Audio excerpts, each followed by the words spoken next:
Welcome, everybody, to this week's podcast episode for the Financial Freedom for Physicians podcast. I'm your host, Dr. Christopher Liu. And as you know, we talk about 4 different types of freedom: time, financial, location, health freedom. And in that light, I'm always curious. I'm scouring the globe looking for people doing interesting things on the margins, helping others, making a difference. And I wanted to bring those conversations and share with you. So today we have Blaine Oelker, and he's going to be talking to us about Chief Results Officer, which is quite interesting. And it's going to be talking about habits, the 30-minute hour, and productivity. So I'll welcome Blaine to the show. Welcome. Hey, Chris, thank you for having me on. I'm excited to be here, share with the listeners. And like I say, I'm on the margins. I never thought of myself, hey, I'm out on the margins. But I think some of the frameworks that we'll talk about today, like the 30-minute hour, how to get an hour's worth of stuff done in just 30 minutes, kind of compressed time, or the 21-second habits, like how to create new habits in 21 seconds, not 21 days.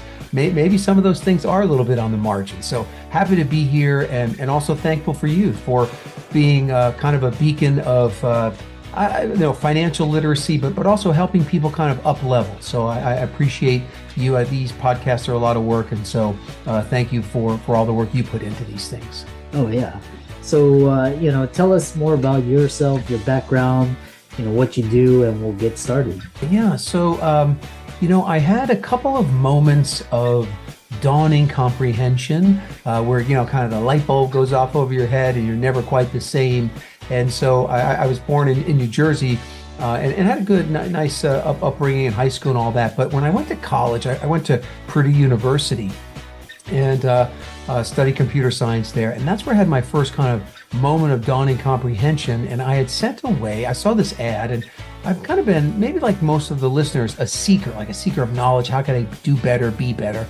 And I saw this ad for an audio cassette. So I'm kind of dating myself. I went to college in the 80s, but I sent away for this audio cassette, and it was an abridged reading of the book Think and Grow Rich by Earl Nightingale. Now later, this guy Earl Nightingale became one of my mentors, but I read this book, and so Think and Grow Rich, and so I bought the book after listening to the tape, but I realized it wasn't just like financial riches. It talks about that, but it was riches of any kind, which could be health, relationships, spiritually, but anything that you desire. And I realized, there at college that I came up with a little phrase called WYTAYBA. What you think about, you bring about, and that I could direct my thoughts and attention towards the things I wanted. Now, I couldn't control circumstances, but I could control my reaction to the circumstances, and I could kind of flood my mind with the things I wanted, and those things would take hold. So I had this, that was that first moment of dawning comprehension that my thoughts could play a big role in my own life, and what you think about, you bring about. And so then the second moment of dawning comprehension, which led me to this career I'm in now, is that I came home from a business trip. So I was a computer scientist. I was working for a company called Rational Software Corporation, and I came back from this long business trip. And my son Bo, he was like 1 year old at the time, and I got back and he's like kind of giving me the cold shoulder. I'm like, hey Beth, what's wrong with Bo? Is he like sick or something going on? She goes, no. You were gone so long, he kind of forgot who you were.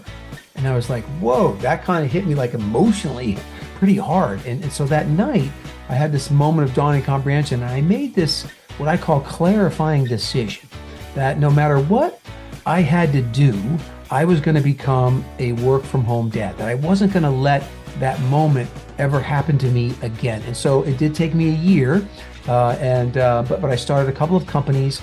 And a year later, I broke free from my job and I became kind of this work from home dad. And that was 27 years ago. Now the kids are grown and out of the nest. But what happened is that critical moment, that moment of dawning comprehension, that clarifying decision led me on this path to kind of figure out, as I was running these companies, I had more time, a lot more time to myself. And I realized that I'm on the planet to help people take control of their lives by taking control of themselves. And so I basically started helping people get results. Basically, I call it personal implementation. So I kind of became an expert at personal implementation, getting yourself to do the things you know you should do. And so I started working with a lot of mastermind groups, business owners, dentists, physicians, attorneys, and they started calling me their chief results officer. And I go, hey, I like that. So I looked around, nobody else was using that term. So I went to the US Patent and Trademark Office and I said, hey, can I get the registered trademark? So it took like 6 months and a few $100s, but I got the R with the circle. So now I am, America's only chief results officer, basically helping people kind of get stuff done, that they know they should be getting done, but they're not. So that's, I don't know if you wanted that much of a backstory, but that is who I am and how I got here. Yeah, that's quite interesting. And, I love this where you can redefine yourselves. You can use your wording and your language to, redefine who you are. You're not constrained. So I really love it when people say things like, chief results officer. So one thing is, what's interesting is I'm always looking for how to get more done in less time and more efficient, more impact, more power. So you talk about this 30-minute hour, which is interesting. You can compress everything in 30 minutes. Tell us about that. Yeah. So most people, when you talk about results, that they're overwhelmed. And the biggest thing that would help them would be if they could compress time, right? So, is there a way to get an hour's worth of stuff done in just 30 minutes? So that's what I call the 30-minute hour. And there is a way to do that. And actually, when I was at home, working from home in 2009, one of the companies I started, which is the one I'm still running today, is called Self-Fluence. And Self-Fluence is the art and science of influencing yourself, or I also like to say the power you already have to influence yourself. So all the frameworks that I teach, like the 30-minute hour, it's something that there's nothing new for you to learn or do. Like, you know how to do it already. I'm just going to put some focus on it. We're going to just shine some light on it so you remember, how to do it, and you could do it every single day. But you already know how to do it. And so this idea of the 30-minute hour is so powerful that I have to make sure that Chris and Blaine and the listeners are going to use it for good and not for evil. Okay. So what we're going to do is, let's say that you and we have 4 30-minute hours in a row. So we basically got 4 hours worth of stuff done, but we got that done in just 2 hours. Now that leaves us 2 hours of guilt-free time for ourselves to not work on our business. Now, a lot of entrepreneurs, business owners, physicians, dentists, when I teach them this framework, which they already know how to do, they do it, but then they just do more work or more production or more hours, and that's not what I want you to do. That's the evil side. But the good side is, and the question I'm going to ask you, and I'll answer the question first, is if you had 2 guilt-free hours of time, what would you do? So for me, I like family, so I probably reach out to my kids. One lives in Denmark, but one is local, so I do that. I love my Peloton bike I have here in my home office. I probably take a little Peloton ride. I also like the outdoors, and I'm in Phoenix, so hiking is really good there. Go for a hike. I do like to connect with old friends. I feel like I don't do that enough, so I probably reach out to some old friends, and then I work from home, so I do like the good old-fashioned power nap. So I probably take 15 minutes for a power nap. So that's my guilt-free 2 hours. Chris, what about you? What would you do with 2 guilt-free hours? Me, I would spend more time with family, do more reading, do more thinking, journaling, just, reflection. That's where I would spend it. Nice. Perfect. All right. So you listeners out there, I want you to write something down, because we're going to show you how to get the time to do that. And my hope, my desire for you is that you'll put more of those things back into your day, because a lot of times you get so busy, you push those things out. And, at the end of life, so one of the things I studied people at the very end of life, and they always, everything they say, that they wish they would have done falls into just 2 categories. And one is they wish they would have had more memorable moments with the people they love. Now, when I ask deeper, like the people they love, it is family, but it's also like peers, maybe staff that work with them for a really long time, but memorable moments with the people they love. That was one. And then the second one was they say, I wish I would have had more impact with what I had learned in life. So memorable moments with the loved ones and impact. So keep that in mind when you're choosing where to spend your time. Okay, back to this concept of the 30-minute hour. So there's a day, Chris, there's a day of the year. Now, some people, this happens a couple times a year, but there's a day where your productivity soars. And it's a day where the person, you get 3 to 10 times more stuff done than your ordinary day. Now that's 3x to 10x. Now we're only looking for 2x, so this is going to be easy. But do you know that day of the year where people get 3 to 10 times more things done than their ordinary or normal day? I'd probably say right after the new year. Right. Okay, so people are motivated after the year, but that's not the day of the super high productivity.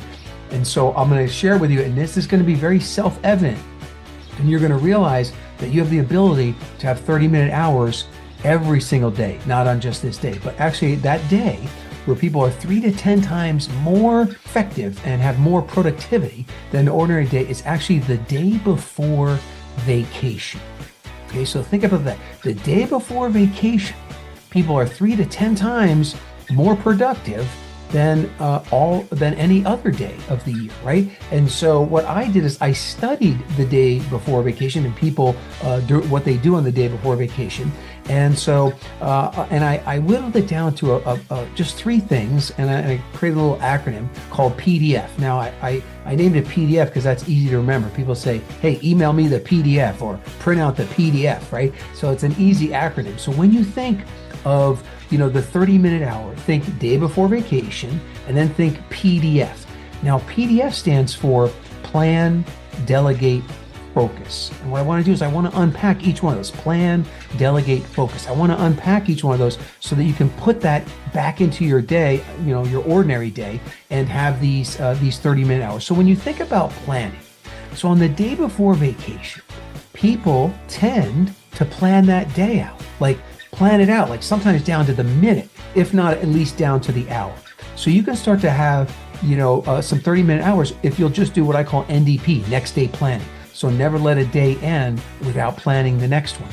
So, before you go to bed, just plan out that next day. And the more you can plan it out, the better. Now, we know the world's going to come in and circumstances are going to slap you around a little bit, and you're probably not going to get everything you want done. But having a plan, you will get significantly more done.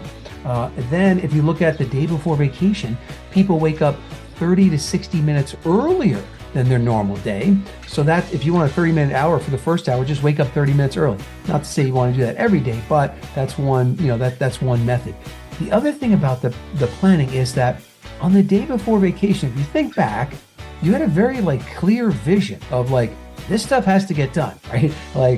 We have to drop off the dog at boarding or the dog will die, right? So you have this very clear vision about what needs to happen. And so bring that back to your ordinary every single day. And the other thing is, from a planning standpoint, is that you become a master at the 80-20 rule. Now, most people, they understand the 80-20 rule that, 20% of what you do produces 80% of your results, also called the Pareto principle. They understand that, but on their ordinary day, they're not using it. But on the day before vacation, you're like, look, this is something that gets results. I've got to do these things, right? These are the vital few that I have to do. And then there's the trivial many, all these other little things, they can just wait, right? They can wait till after vacation. And so I call that proactive procrastination. And so one of the ways I buy back time is in the morning when I look at my to-do list. Let's say I've got 10 things on there. I'm looking for the 20. What are the 2 things that are going to make the biggest difference? And I'm going to do those first. And then those other 8, I'm looking at those and I'm saying, what could be pushed out to tomorrow? Okay, if I don't get that done today, it's not the end of the world. Push it out. And I push you out, kind of proactively procrastinate on as much of my to-do list as possible, so then I can focus in on the higher value items, right? So that's plan, that's the P. D stands for delegate. So what happens is that, on the day before vacation, people think who before the do, right? They think who before do, meaning you think who could do this before you go do this, right? So on the day before vacation, if I have a bunch of errands that I have to run, I'm kind of asking my wife, hey, are you able to do these? Or she says, I'm going out to do this. I said, great, can you do these 3 other things? Well, now by her taking that, by me delegating that to her, I just created, 30 extra minutes in my day. So delegation is really big, and deferring is also really, really big. Now, where I get my most, 30-minute hours from is F, and F stands for focus. So we got plan, delegate, focus. You have on the day before vacation, somehow inside of you, you muster up this like fierce focus and you think about the day before vacation. First of all, let's think about all the things that don't happen on the day before vacation, right? So you don't have idle chit chat. You're not chasing shiny objects.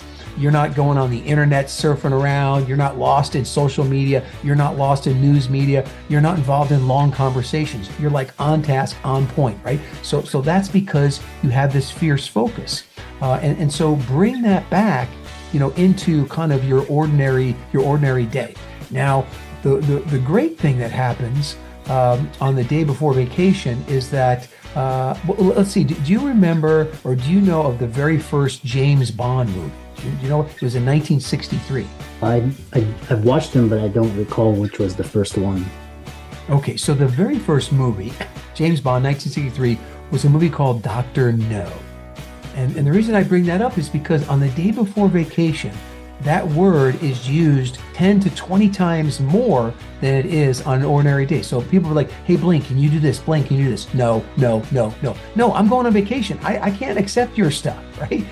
So if you can become Dr. No and bring that back into your normal day, make no your default response. And if you need something like a little bit of a hack for that, just say, hey, I've got to check my schedule. Or if your day's all planned out because you did the next day planning, you're less likely to say yes to something else. And what happens many times when you say yes to other people's requests is that then you have the 90-minute hour.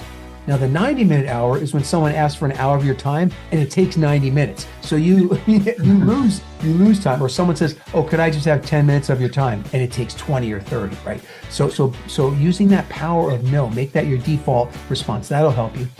What also happens with your focus, people on the day before vacation, they tend to stay on schedule more. So they have a little bit of more of a structured day. So I'm saying plan out your day more. And then they're staying on schedule and they're using timers. So all day long, I use timers. So if I'm going to do like email or check social media, I'm going to say, okay, I'm going to do that for 15 minutes, right? So I'll tell Siri, to set a timer for 15 minutes, 20 minutes, whatever it is. And I'm using timers throughout my day to keep me focused, right? To maintain that kind of day before vacation focus. So using timers.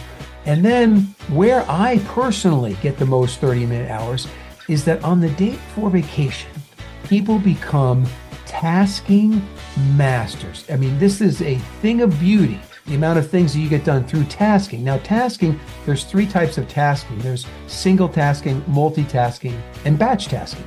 So single tasking, that's actually where I personally get the most 30-minute hours. And single tasking is when you do one task that pretty much only you can do or you do best, and you do it with sole focus, with no distractions and no noises, no rings, dings, and bings, nothing from the outside world. So for example, for me, I write a lot of articles. So I can get an hour's worth of article writing done in 30 minutes if I will completely shut out the outside world. So that maybe my phone goes in airplane mode, I turn off all the screens. I only have the one screen I'm typing in, all the rings, dings, bings, notifications, everything's turned off. Sometimes people even turn off their Wi-Fi just to make sure they're not interrupted. But having that single-minded focus is so powerful. And initially, when you first do it you're going to get the monkey mind. All these other ideas are going to, oh, don't forget to do this. Oh, don't forget to do that.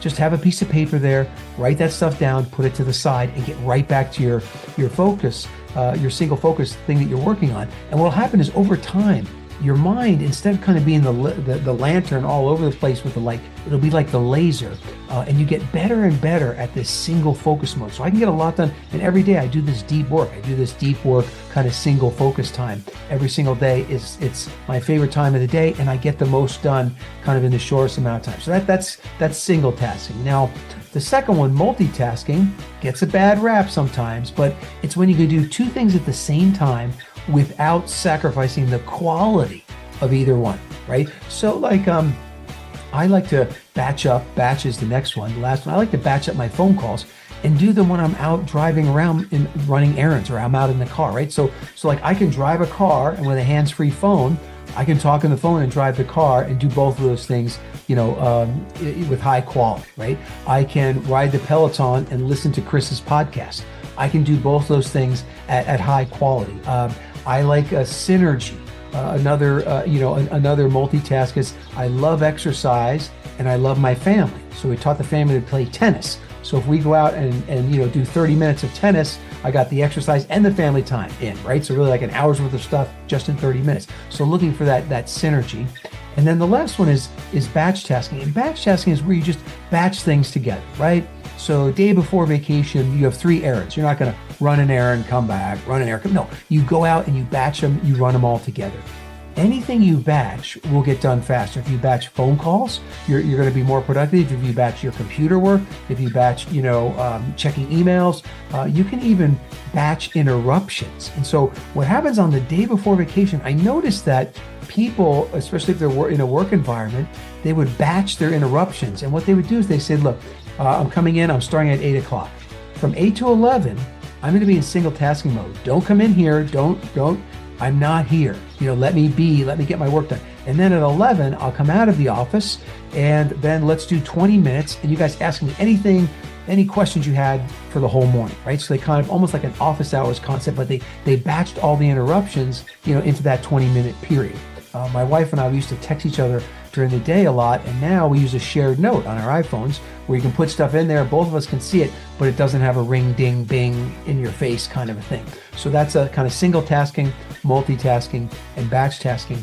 And kind of the overarching thing when I study the day before vacation, myself included, is that what happens is you release your inner perfectionist. Right? You release your inner perfectionist, and done is better than perfect. Right? And hey, if this thing's only going to be 80% as good as if I did, it's still going to get done. That's what's important, right? So when you think of the 30-minute hour, think of the day before vacation, PDF, plan, delegate, focus. So I don't know if that was too deep for you, but a lot of practical stuff in there so people can kind of jump right in and start having these 30-minute hours right away. Yeah, no, that's quite interesting. And then one thing is you talk about 21-second habits, create new habits in 21 seconds and not 21 days. Tell us more about that. Yeah, so it's the same concept, that I was talking about with self-fluence, that you already know how to do it, right? Like the 30-minute hour, that basically was just, the day before vacation. Like you already know how to do it. So a lot of times people say, I'm not that good at habits, Blaine. I can't keep habits. And then, especially when we're doing big kind of workshops and stuff, I'll ask people, how many people here have, brushed their teeth in the last 24 hours? And every hand goes up, right? Occasionally some dentures in there, right? But every hand goes up.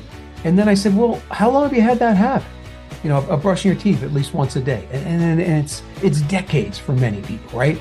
And so it isn't, the idea of this 21-second habit, first of all, is to realize that you are a habit master, and all you need to do is to tap into that mastery that you already have, right? So I'll tell a little story. My wife, luckily she does not have this anymore, but she used to have nearly daily migraine headaches. And so the doctor said, look, Beth, here's this log, this headache log. You've got to fill this out every day. And it was like, what did you eat? What's the barometric pressure? What do you think the triggers could be? So it's all this information. And she could do it for a couple of days, and then she would lose the log. Then she'd forget to do it. And she just couldn't get the habit of doing that. And then one day we were kind of watching each other in the bathroom and in the mirror and brushing our teeth. And she was brushing her teeth. And in that moment realized that, and here's the first key to the 21-second habit, is that she could link an existing habit that she's already a habit master at, with no willpower required, to her new habit. So she took the headache log, put it underneath the toothbrush and the toothpaste, and now she's at 2 minutes. The dentist says brush for 2 minutes. She's 2 minutes twice a day. So she had 4 minutes a day with that headache log, and she went about 90 days in a row filling that thing out. And that helped the doctors, and now she might get a migraine every couple of months at the most. But the key there is that she habit linked it to something she was already a habit master at, right? So there's so many things you could habit link to that would allow you to basically within 21 seconds or instantly create that new habit. And so, for example, the second key though is that in order to get yourself to do it, you want to do, so the first thing is linking, and the second thing is urge surfing. And so if you can surf some kind of an urge that you have to help you to get you to do the habit, then it's even more powerful. So in my wife's case, like she didn't like that gritty feeling in her teeth, like she had to brush her teeth, but she wasn't allowed to brush her teeth till she started to fill out that log. In my case, I had two habits that I wanted to start every single day. One was I wanted to do this Bible app, and the other one was I wanted to take a mind shower. So like people wash their body every day, but I wanted to like wash my mind. I wanted to do a meditation, and I wanted to kind of like just clear my brain in the morning and kind of set the right intention for the day. So I said to myself, okay, Blaine, what do you do every day? No willpower required. What's the first thing you do every morning? Smartphone. So every morning, the first thing I do is I open up my smartphone. So what I did is I just moved all the apps off my home screen, and I just put the two apps there, the Bible app and an app called Headspace. And then so when I open my phone every morning, I have to do those two apps before I'm allowed to touch anything else. So I have it linked to the opening of the phone. And today was day like 680 days in a row I've done this. But I'm going to open my phone. I have to do those things first. And I'm surfing the urge to want to touch all the other buttons in my phone, right? My son's in Denmark. He might text me in the middle of the night. I want to see, how are things going with orders that have come in, what's going on in the news, what's going on with my friends. I mean, I have all these, notifications waiting for me in the morning, but I'm not allowed to do those until I do those other things first. So I'm surfing that urge to want to do that. So just adding those two things, right? Habit linking and then surfing some urge can allow you to kind of create habits instantly. And there's things you do more than once a day, like brushing your teeth. There's things you do once a day, like getting dressed, driving to work. So there's all kinds of things throughout your day that you can habit link to, and then just look for the urge, in that other habit that you're doing. What kind of urge could you surf to kind of get you to do that thing? Yeah, it's been really so habit linking, and then which is very powerful. I know a lot of I know you gave a TEDx talk, and so I recommend the users to go there. And I know a lot of the audience would, you've given a lot of insights. They may want to reach out to you on social media, connect with you, visit your website, contact you. How can they do that? Yeah, let's just keep it real simple. And so I think the best thing is to opt in to see my TEDx talk. So you just go to Blaine TEDx, so BLAINETEDx.com. And there you can opt in, you'll get my TEDx talk, and then we'll be connected. You can email me, you'll get links, you'll get a little bit of my story. But then, however I could serve you, I'd love to do it. I run some super results days, and basically I help people, like I said earlier, take control of, their lives by taking control of themselves. Yeah, it was a fantastic discussion. I learned a lot. I'm sure a lot of the people in the audience learned. So be sure to check out Blaine's resources in the links and show notes. And so thanks so much, and we look forward to hearing out about your future success. Oh, thank you so much, Chris. And I'll leave you with this. The bad news is time flies. The good news, you're the pilot. So pilot well, my friends.